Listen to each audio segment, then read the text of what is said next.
Everyone. So in this video, we are going to talk about the split half method and kung paano ba siya sinusolve. So first is we have the data here from 15 students. So ito yung scores nila obtained from taking the odd numbered test and the even numbered test. So this is a 100 items test. And ito yung scores nila. So, ang highest possible scores in each half is 50. 50 sa odd and 50 sa even. So, ito yung scores nila. Ayan. Ayan. Okay? So, we have the reliability of the half test and reliability of the whole test. So, dito sa reliability of the half test, kukunin lang natin yung reliability ng odd and reliability ng even. So, meaning to say, this formula is what we call the Spearman's rank correlation coefficient. While the reliability of the whole test, ito na yung tinatawag natin na Spearman-Brown formula. Ibig sabihin dito sa Spearman-Brown formula, kukuhanin natin yung reliability of the whole test by taking the reliability of the two halves of the test. So, pagsasamahin na natin yung reliability ng odd and even dito sa reliability of the whole test. Para mas ma-ensure pa natin kung reliable ba talaga yung test na ginamit natin. And we will also check the reliability using the Pearson's R and the Spearman's rank, using the function given by the Microsoft Excel. So let's start with ranking the scores of the obtained using the odd numbered test. Okay, so kiklik lang natin to. Gamitan natin siya ng function rank. And let's click the 50, comma, and click lang natin to and i-drag natin siya pababa. And I'm gonna input something para mas makuha natin yung formula or yung results using this formula. So, ito yung ranking niya. So, as you can see, we have two 50s here, okay? Dalawang 50. Ayan. So, as you may observe later, kapag drinag ko tong formula, mali. Okay. Dito pala. Ayan. So, ito is nag-rank 1 din siya. And as you can see, wala siyang rank 2. Ang sumunod na is rank 3. Kasi, we have a tie here. So, ibig sabihin, dalawa yung rank 1. And yung susunod na rank is hindi na rank 2, kundi rank 3, which is, we have here. We have 49 here. Okay, malinaw ba? Okay, now na na-rank na natin yung odd scores is, irarank naman natin yung even. Open parentheses and click natin ito, comma, and then select the whole array. Ayan, apply lang natin itong symbol na to, comma, 0, close parentheses, and then click enter.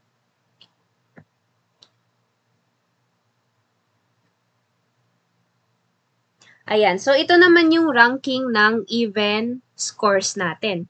So as you can see, isa lang yung 50 natin and yung sumunod is 49. Dalawa ang 49 natin. So parang ginawa lang natin to sa even. Isa lang yung rank 1 kasi isa lang din naman yung highest score. And yung sumunod is dalawang 49. Actually, tatlong 49 pala. Ayan. So, ibig sabihin, tatlo yung rank 2. So, yung susunod na rank is rank 5. Ano? Ayan, rank 5 na yung sunod. Kasi tatlo. And, i-plus natin to, mayroon na tayong 4 na scores na ni-ranking. So, yung susunod na rank ay rank 5 na yung sunod at hindi rank 3. So, okay, malinaw ba?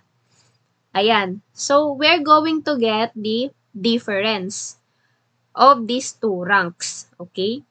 So, to do that, we are going to click this and then minus, tas click lang natin ito. And then, hit enter.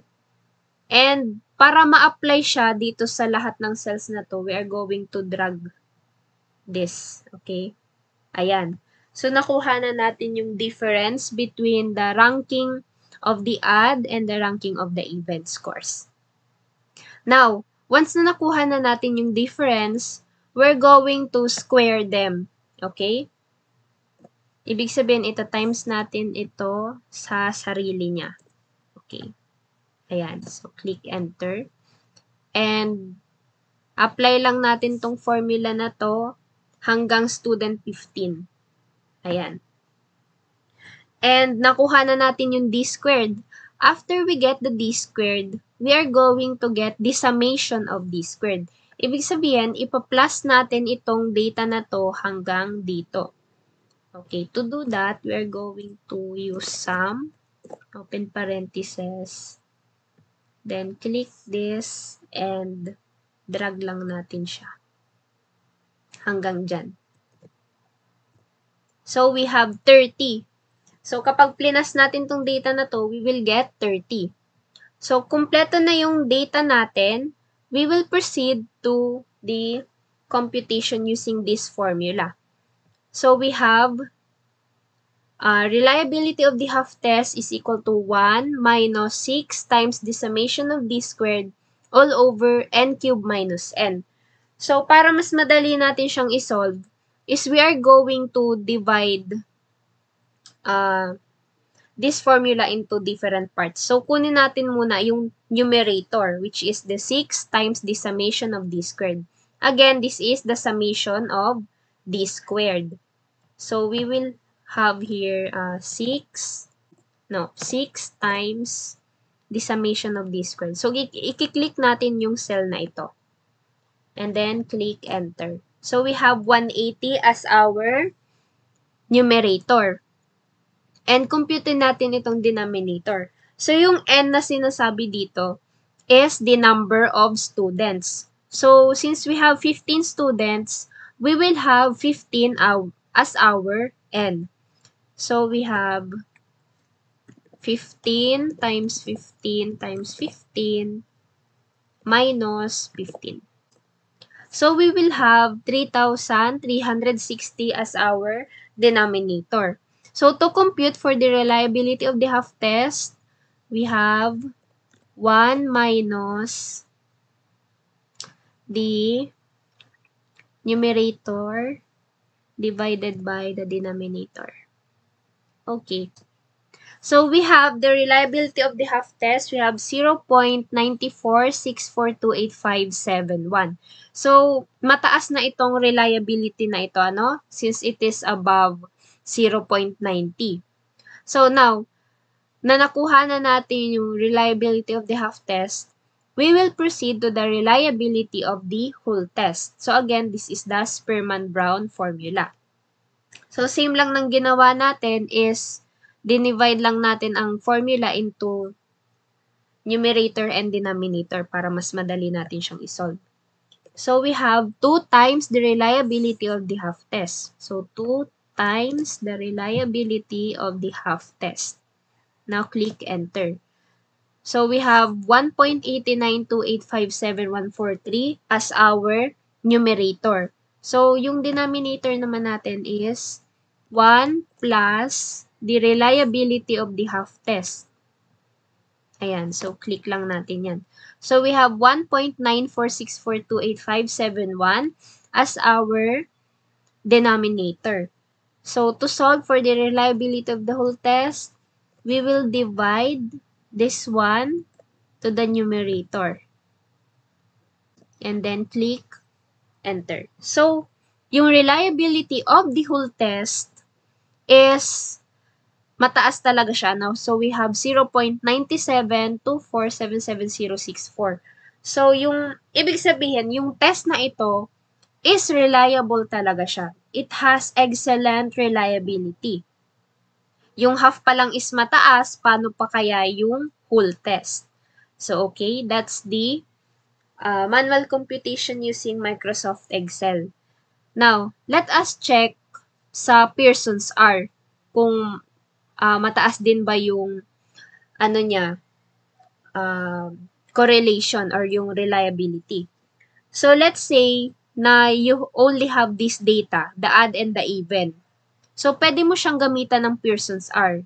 So, that is Corel, RA1 and RA2. So, yung tinutukoy dito is to yung odd, even, and even. So, yung RA1 natin is the odd, and then comma, and this is the second array, which is the even. Okay, close parenthesis. So, we have 0.948641125. So, hindi siya nalalayo doon sa reliability ng whole test. So, paano naman kapag Spearman rank? So, we're going to get the correlation between the rankings. Instead of this one, yung ranking ang kukunin natin na correlation. So, we are going to type Corel. And this is the array 1. Okay? And yung rankings ng even yung array 2 natin. And then, click enter. So, hindi siya nagkakalayo, So, we have here 0.95 for 115658 as our reliability sa Spearman's rank. Okay? Nagets po ba ang split half method? Okay. So, that concludes our presentation in doing the split half method in Microsoft Excel. So, thank you so much.